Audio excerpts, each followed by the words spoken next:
விளக்கம். விநாயகரை ஒரு முறைதான் வலம் வர வேண்டும். ஈஸ்வரனையும் அம்மனையும் 3 முறை வலம் வர வேண்டும். அரச மரத்தை 7 முறை வலம் வர வேண்டும். மகான்களின் சமாதியை 4 முறை வலம் வர வேண்டும். நவக்கிரகங்களை 9 முறை வலம் வர வேண்டும். சூரியனை 2 முறை வலம் வர வேண்டும். தோஷ நிவர்த்திக்காக பெருமாளையும் தாயாரையும் வணங்குபவர்கள் 4 முறை வலம் வர வேண்டும். கோவிலுக்குள் ஆலய பலிபீடம் கொடிக்கம்பம் முன்புதான் சாஷ்டாங்கமாக விழுந்து வணங்க வேண்டும். கோவிலுக்குள் வலம் வரும்போது ஒவ்வொரு சன்னதியிலும் கைகூப்பி மட்டுமே வணங்க வேண்டும். கீழே விழுந்து வணங்குவது கூடாது.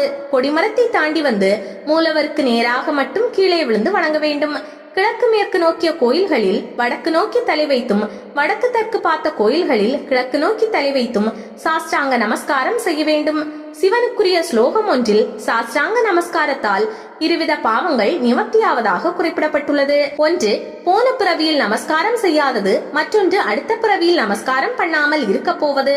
முற்பிறவியில் சிவனுக்கு சாஷ்டாங்க நமஸ்காரம் செய்திருந்தால் இந்த பிறவி நமக்கு ஏற்பட்டிருக்க வாய்ப்பில்லை. இப்போது சிவனை வணங்கிவிட்டதால் அடுத்த பிறவி எடுக்கவும் வாய்ப்பில்லை என்று அந்த ஸ்லோகத்தில் விளக்கம் அளிக்கப்பட்டுள்ளது.